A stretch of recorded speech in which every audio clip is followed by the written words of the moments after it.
Bienvenue sur le podcast du site maghrebemergent.com, le média indépendant et apolitique qui reprend toute l'actualité du Maghreb au quotidien. Je suis votre journaliste pour cette discussion. Et je suis l'invité spécialiste convié aujourd'hui pour analyser la thématique abordée. Aujourd'hui, on se penche sur un sujet qui a pas mal fait parler au Royaume-Uni. Ça concerne un rapport récent du Center for Migration Control, le CMC. Oui, un rapport sur les taux de condamnation pour vol. Exactement. Et il met en avant des chiffres concernant spécifiquement les ressortissants algériens. Alors, notre objectif, c'est de regarder ça de plus près, de décortiquer un peu ces données et les débats autour. En s'appuyant bien sûr strictement sur les informations disponibles, oui. Tout à fait. Bon alors, ce rapport du CMC, il couvre la période 2021-2023, c'est bien ça, hein? Qu'est-ce qu'il nous dit, précisément? Les chiffres bruts sont assez marquants, non? Ah oui, oui, ils sont marquants. Le rapport, il indique un taux de condamnation pour vol de 18 pour 10 000 personnes chez les citoyens britanniques. D'accord, 18 pour 10 000. Voilà. Et pour les ressortissants algériens, sur la même période, ce taux est présenté comme étant de 320 pour 10 000 personnes. 320. Ah oui, la différence est considérable. C'est ça. Ça attire forcément l'attention. Le rapport mentionne aussi un chiffre plus global, plus de 104 000 condamnations, tous crimes confondus, contre des ressortissants étrangers entre 2021 et 2023 au Royaume-Uni. D'accord. 320 contre 18. L'écart est vraiment important. Et le CMC, lui, il interprète ça comment? Il y voit un lien avec la criminalité des étrangers, j'imagine. C'est l'angle du rapport, oui.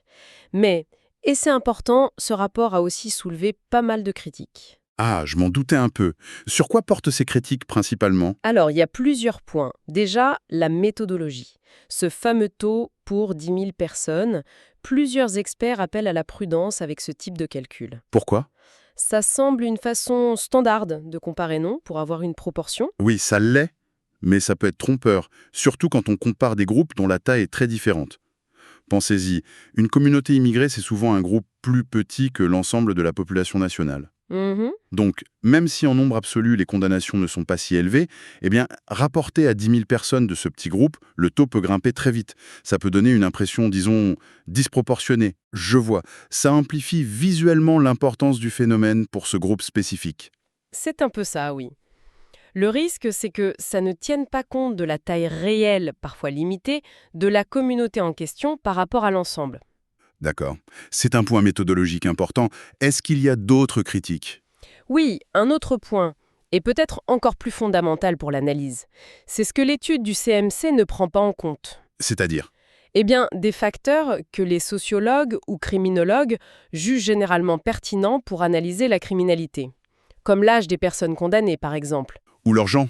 ou encore leur situation socio-économique, leur niveau d'études, leur statut légal aussi. Est-ce qu'on parle de personnes en situation régulière, de demandeurs d'asile, etc. Tout ça, ce n'est pas intégré dans l'analyse du CMC. Donc, en gros, on isole la nationalité comme si c'était la seule explication possible, alors qu'en réalité, d'autres facteurs pourraient jouer un rôle majeur. Exactement. C'est le reproche principal fait par les critiques. Ils disent comment comparer un groupe potentiellement plus jeune, plus masculin, peut-être plus précaire économiquement, avec la moyenne de toute la population britannique, sans ajuster pour ces différences. Ça rend l'interprétation très, très délicate, effectivement. Voilà. Le risque, c'est de tirer des conclusions un peu trop rapides et surtout de stigmatiser une nationalité en particulier sur la base de chiffres bruts sortis de leur contexte socio-démographique. Donc, si je résume bien, on a d'un côté ces chiffres du CMC, 18 contre 320 pour 10 000, qui sont très interpellants. Et de l'autre, des voix qui disent attention, attention à la méthode de calcul du taux et attention à tout ce qui n'est pas pris en compte dans l'analyse. C'est tout à fait ça. L'appel à la prudence est très fort. Les experts soulignent qu'avant d'affirmer quoi que ce soit sur une tendance liée à une nationalité, il faudrait des études bien plus nuancées, des études indépendantes qui intègrent tous ces facteurs omis. Compris.